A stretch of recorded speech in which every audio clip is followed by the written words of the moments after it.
Saudara-saudariku yang dikasihi Tuhan, berkah dalam. Sudahkah kita memberi senyum hari ini? Rabu 12 April 2023, hari Rabu dalam oktav Paskah. Mari kita awali permenungan kita hari ini dengan tanda kemenangan Kristus. Dalam nama Bapa dan Putra dan Roh Kudus. Amin. Permenungan kita diambil dari Injil Lukas bab 24 ayat 13 sampai 35.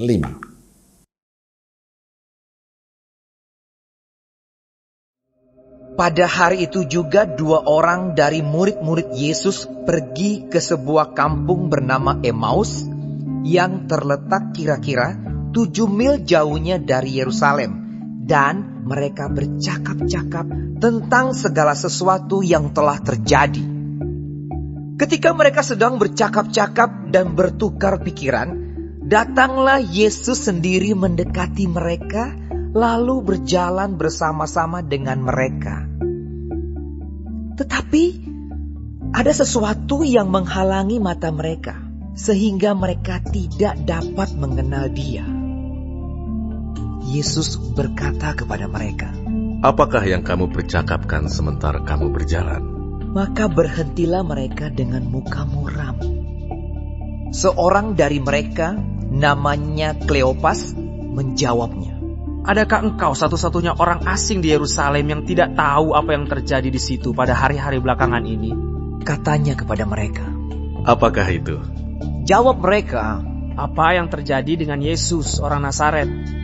Dia adalah seorang nabi yang berkuasa dalam pekerjaan dan perkataan di hadapan Allah dan di depan seluruh bangsa kami.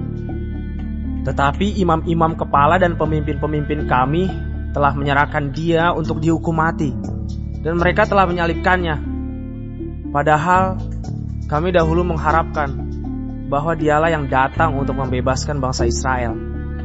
Tetapi sementara itu telah lewat 3 hari sejak semuanya itu terjadi. Tetapi beberapa perempuan dari kalangan kami telah mengejutkan kami. Pagi-pagi buta mereka telah pergi ke kubur dan tidak menemukan mayatnya. Lalu mereka datang dengan berita bahwa telah kelihatan kepada mereka malaikat-malaikat yang mengatakan bahwa Ia hidup.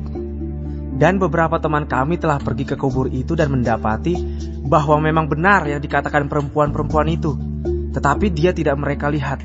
Lalu Ia berkata kepada mereka, "Hai kamu orang bodoh, betapa lambannya hatimu, sehingga kamu tidak percaya segala sesuatu yang telah dikatakan para nabi. Bukankah Mesias harus menderita semuanya itu untuk masuk ke dalam kemuliaannya?" Lalu Ia menjelaskan kepada mereka apa yang tertulis tentang Dia dalam seluruh kitab suci, mulai dari kitab-kitab Musa dan segala kitab nabi-nabi. Mereka mendekati kampung yang mereka tuju, lalu Ia berbuat seolah-olah hendak meneruskan perjalanannya. Tetapi mereka sangat mendesaknya. Katanya, "Tinggallah bersama-sama dengan kami, sebab hari telah menjelang malam, dan matahari hampir terbenam." Lalu masuklah Ia untuk tinggal bersama-sama dengan mereka. Waktu Ia duduk makan dengan mereka, Ia mengambil roti, mengucap berkat, lalu memecah-mecahkannya dan memberikannya kepada mereka.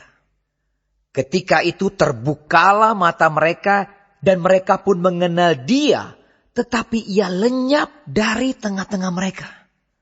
Kata mereka seorang kepada yang lain, Bukankah hati kita berkobar-kobar ketika Ia berbicara dengan kita di tengah jalan dan ketika Ia menerangkan kitab suci kepada kita?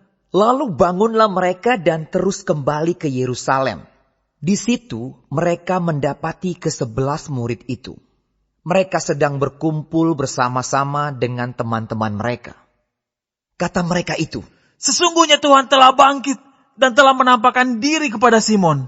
Lalu kedua orang itu pun menceritakan apa yang terjadi di tengah jalan dan bagaimana mereka mengenal Dia pada waktu Ia memecah-mecahkan roti. Saudaraku yang dikasihi Tuhan, Penginjil Lukas hari ini mengajak kita untuk melihat dua orang murid Yesus yang pergi ke Emmaus. Dalam perjalanan itu mereka berdiskusi tentang Yesus. Apa yang terjadi dengan dia? Dia adalah seorang nabi yang berkuasa dalam pekerjaan dan perkataan di hadapan Allah dan di depan seluruh bangsa kami. Tetapi imam-imam kepala dan pemimpin-pemimpin kami telah menyerahkan dia untuk dihukum mati dan disalibkan. Padahal kami selalu mengharapkan. Rupanya mereka mengenal Yesus dan memiliki harapan yang besar pada Yesus. Tapi saat berjumpa dengan Yesus yang bangkit, justru mereka tidak mengenalnya. Dikatakan ada sesuatu yang menghalangi mereka, menghalangi mata mereka. Sebenarnya yang menghalangi mereka adalah pikiran mereka. Mereka belum bisa menerima kenyataan bahwa sosok yang diharapkan menjadi raja harus menderita, disalibkan, dan wafat. Mereka kehilangan harapan setelah Yesus wafat. Mereka sedih karena kehilangan tokoh yang diharapkan. Akibatnya mereka tidak bisa merasakan kehadiran Yesus yang berdiri di samping mereka. Tapi di balik ketidaktahuan mereka akan Yesus yang ada bersama mereka, kisah Injil selanjutnya menarik. Saat Yesus memecahkan roti dan memberikan pada mereka, maka terbukalah mata mereka. Kedua murid itu sadar bahwa sebenarnya pada saat berjumpa pertama dengan Yesus dalam perjalanan di Emmaus, hati mereka berkobar-kobar. Bukankah hati kita berkobar-kobar ketika ia berbicara dengan kita di tengah jalan dan ketika ia menerangkan kitab suci kepada kita? Kita juga kadang seperti itu.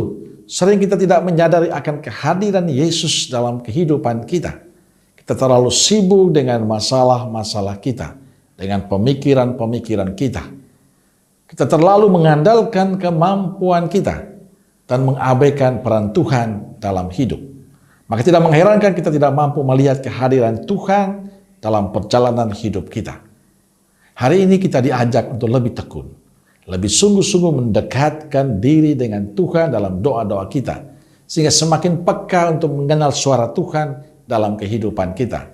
Dan tentu dengan semakin mengenal kehadiran Tuhan, kita digerakkan untuk semakin mengasihi Tuhan dan sesama kita. Saya percaya dalam segala kehidupan kita, Tuhan selalu hadir untuk kita.